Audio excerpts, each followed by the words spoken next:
Welcome to the Book of Habakkuk. It's Habakkuk in the Greek. I'll go right away here to a chart that I put together. We've seen it before. We have all the prophets in their books that are mentioned, and up here it was no king was mentioned, so you could only figure out the timeline by things that were written inside of the book. This one's pretty obvious, Habakkuk. Now, I forgot and missed it when I was going through all the minor prophets, so that's why it's here at the end. And I believe, as we see, that Habakkuk was during the time of Hezekiah. And this is right here. Isaiah, Hosea, and Micah were all prophesying, and I believe that Habakkuk was close to this period of time. And as we go through the chapter, I'll show you why. It begins, Habakkuk complains of injustice. Sounds familiar to me. The concern which Habakkuk the prophet saw. So he is called a prophet, and he saw things going on at the time and in the future. And it says, "For how long, O Lord, shall I cry out? And in no way should you listen." This is kind of a complaint here, complaining against God. Bad things are happening. I'm yelling out to you, and it doesn't seem like you're doing anything active with my complaints. Now, we are tested in this lifetime by God, and we're tested by Satan. God tests us to succeed and pass and go to the next step. And Satan tests us to fail. The word is the same, pirazo. So I don't know if Habakkuk realizes that this is a part of the experience of life. In the New Testament with Jesus, we're mentioned about testing. There's quite a bit there. That word is used in the New Testament, pirazo. So he's complaining, how long shall I cry out and you're not going to listen? For how long shall I yell to you being wronged? Something is happening to him that's bad. He didn't cause it, and somebody else is doing something against him, apparently, and you should not deliver. Now, the sosis is not save. King James uses this word and calls it save in so many places. I'm not sure what it says here in this verse, but it's to deliver from being wronged. Why did you show to me toils and troubles, to look upon misery and impiety? Some people go through a lot of toils, a lot of work. You have a lot of kids, got a lot of problems at work, problems in the world, health problems, troubles, all these things we have. And it could be overwhelming, it could be miserable, and impious we're not to be. Impious is against God. We're to be with God, see God as our deliverer, somebody that wants the best for us but allows us to go through these tests. Now, some people would question, well, why does God allow evil to exist? Well, I don't know why, but God has allowed it, and he has allowed Satan entrance to before him. At least a couple of places, Job, Satan appears before God, and in one of the prophets, and then with Jesus, Satan appears and tests him. And he says, right opposite me takes place judgment, and the judge receives bribes. And these are all kind of political types of problems here with the judgment, and judge receives bribes. I guess that's something that has been going on for a long time. People giving somebody money to get something in return rather than do the right thing. Whichever the law says, that's what you do. But to bypass the law, you give somebody money. And on account of this, the law is effaced.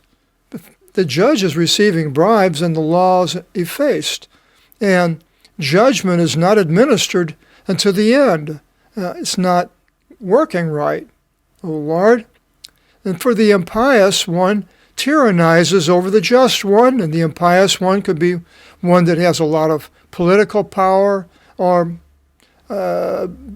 put into a high plateau of social structure of some sort, religious, or work, some medical, army, all sorts of levels that an impious person can be using his level of power to tyrannize over a just person, somebody that's doing the right thing. Be a boss in where you work can tyrannize a person even though you're doing a good job. Because of this, judgment shall go forth being perverted. So this is the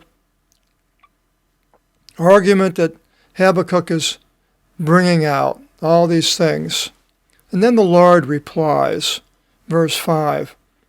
In the first part here is a quotation of Acts 13, I believe 41. And he says, God says, "Behold, O despisers, and look, and wonder wonders, and vanish. For I work a work in your days, which in no way should you believe, if any should tell you in detail." So God is doing things and we don't see him. He's going to do miracles, mighty powerful things. And this was a quotation from Acts 13, 26 to 41, where Paul is in he's in Antioch of Pisidia, and he has went to the synagogue to tell the people about Jesus. He goes through a long litany in the first 25 verses, history of the Jews, and then to time of Jesus. But he says, "But behold, comes out," and he's quoting John the Baptist, or the immerser, "But behold, comes after me one of whom I am not worthy to untie the sandal of his feet." So apparently these Jews had heard of John. And then he says, "Men, brothers, sons of the race of Abraham, and the ones among you fearing God, to you the word of this deliverance was sent. For the ones dwelling in Jerusalem and their rulers, not having known this one, nor the voices of the prophets being read on every Sabbath, they fulfilled having judged him guilty, Jesus, and not one reason for death having found, they asked Pilate to do away with him. Then, as they finished all the things being written concerning him, the people did all the things that were prophesied, lowering him from the tree, they put him into a tomb. But God raised him from out of dead ones, who appeared for many days to the ones having gone up with him from Galilee unto Jerusalem." So Jesus appeared to all these people, Paul is saying, "who are witnesses of him to the people." So they're telling the people about the resurrection. "And now we announce you good news, the promise to the fathers taking place." This deliverance, that this God has fulfilled to us, their children, having raised up Jesus. And as in the second psalm it has been written, "You are my son, I today have engendered you." And this is, "You are my son," Jesus. And that he raised him from out of dead ones, no longer to be about to return unto corruption, not going back to the grave. Thus he has spoken that, and he quoted here, "I will give to you the trustworthy sacred things of David. Wherefore also in another he says, you will not give your sacred one to see corruption. So Paul's laying this all out to these people in Antioch, the Jews. For David indeed, having assisted his own generation by the counsel of God, went to sleep, and was added to his fathers, and saw corruption. But whom God raised did not see corruption. Now these people are hearing this. They must be amazed at the things that they're hearing. And let it be made known then to you men, brothers, fellow Jews, that through this one a release of sins is announced to you. So it's not sacrifices, not going through a priesthood, but through Jesus Christ. And from all things of which you were not able in the law of Moses to be justified, in this one everyone believing is justified. So the Jews today, you can't justify yourself anymore because there's no priesthood, there's no temple, and even if there was, it still isn't a complete justification.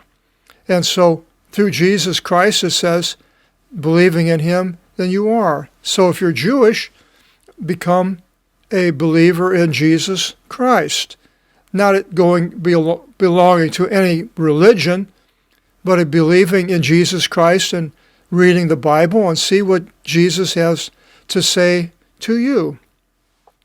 And then Paul continues, take heed then, that it should not come upon you, the thing being spoken by the prophets. Here he quotes Habakkuk. Behold, O despisers, and wonder. Paul's saying, don't become a despiser, wonder, and vanish, be gone. For I work a work in your days, which in no way should you believe, if one should tell to you in detail, which Paul is doing exactly here, as was prophesied by Habakkuk 600 years earlier. So he's finished and exiting from out of the synagogue of the Jews. The nations appealed to them in the time between the Sabbath to speak to them these things. Now it continues in verse 6, for behold, God says, I awaken the Chaldeans, the bitter and quick nation. Now, the reason I put Habakkuk at the time of Hezekiah is because of this section here, chapter 39, the book of Isaiah. Hezekiah the king. Israel was attacked by the Assyrians. They were defeated. God stepped in and relieved Jerusalem from being destroyed. And after this, it says in that time, Merodach Baladan, the son of Baladan, the king of Babylonia, sent letters and ambassadors and gifts to Hezekiah, for he heard that he was infirm unto death and was raised up. So the Babylonians are Chaldeans, same thing. Southern Mesopotamia, down by Baghdad. It's fairly close to Baghdad, the ruins of Babylon.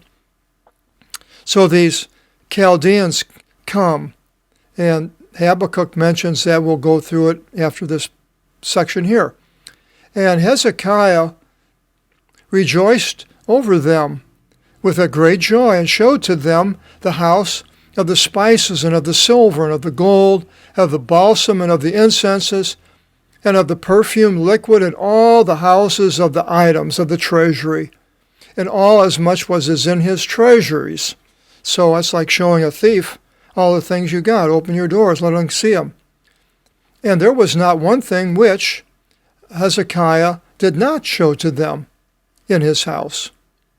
And Isaiah the prophet came to King Hezekiah and said to him, what did these men say? And from what place have they come to you? And Hezekiah said, well, from out of a land at a distance. They've come to me from out of Babylon. Now, Babylon was not strong. It was just an infancy. I mean, it was around, but it wasn't powerful until it defeated the Assyrians. But at this time, the Syrians were more powerful. And Isaiah said, well, what did they see in your house? And Hezekiah said, well, all the things in my house they beheld. There's not anything in my house which they did not behold, but even the things in my treasuries.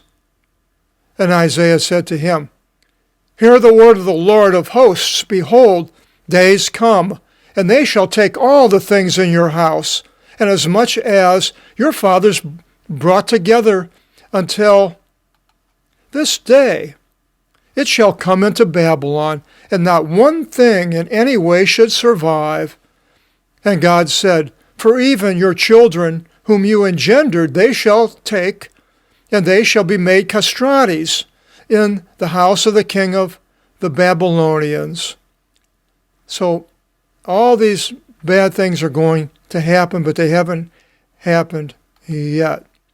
So back to Habakkuk 6, it says, for behold, I awaken the Chaldeans, the bitter and quick nation, the one going upon the widths of the earth to inherit tents not his. Going to go after all sorts of people. He, and that's the nation, right here, to ethnos, he, the nation of Chaldea, is fearful and apparent. His judgment will be from himself, and his concern from himself shall come forth. He's going to do whatever that nation wants to do. And his horses shall leap more than leopards, and are sharper than the wolves of Arabia, has a military. And his horsemen shall ride forth and shall advance far off. They're going to go a long ways. And shall spread out as an eagle, eager for something to eat. So all the people they're coming against. Consumption shall come unto the impious one. He's going to consume them, opposing the fronts of the Babylonians right opposite. And he, the Babylonians, shall gather together a captivity as the sand. Many peoples throughout the world is prophesied in Habakkuk. Hasn't happened yet in the Bible here in the timeline. And he shall revel among kings, the nation of Babylon, and sovereigns are his playthings, controls all the kingdoms and powers. And he shall mock at every fortress. He's going to laugh at armies coming against him. And shall throw up an embankment around cities, and shall prevail over it. The city, take all these cities. He comes and takes Jerusalem. Then he shall turn the spirit, and shall go through and shall make atonement, saying, so he goes through and conquers everything, comes back, and making an atonement, sort of like an excuse. It says, this strength is to my God. He's doing it for his God. Now, it's interesting because by the time that the Babylonians do this against Israel and take Jerusalem and all the people captive, we see God using impious people to punish impious people. The Babylonians are impious, Jerusalem is impious, and God is allowing them to come. What are we going to see today? We have a battle between the Jews of Israel and the Muslims of all the countries surrounding Israel. The ungodly against the ungodly. The Jews don't believe in Jesus, nor do the Muslims. So it'll be interesting to see how this all plays out. And it continues, are you not, this is a change now to Habakkuk speaking, are you not from the beginning? In the beginning was God, it says in Genesis. He knows that. He reads the Bible. O Lord, my God, my Holy One, in no way should we die, O Lord, for judgment. You've ordered it. And he shaped me to reprove for his discipline. Habakkuk has been made a prophet to tell these people to get their act together, be straight, get rid of evil things that they were doing. It didn't really happen, though, except for a few kings that did go along with the prophets. And it continues in 13. Pure is the eye to not see evil things, and that is God. He sees them, but he's pure, not to do the things of the evil. And you are not able to look upon evils. Now, that's sort of a figure of speech of his holiness, but yet God does see the things, evil things. Why should you look upon one's disdaining? People that don't believe. Why should you look on somebody that doesn't believe? Shall you remain silent in the impious one swallowing down the just one? You look at today and you see people that are righteous, the world, and Christians being persecuted by the unbelievers. And why is this happening? Well, it's not going to happen forever. God is going to intervene in the world, but a lot of time's going to go past, and things are going to get really bad in this earth with the tribulation.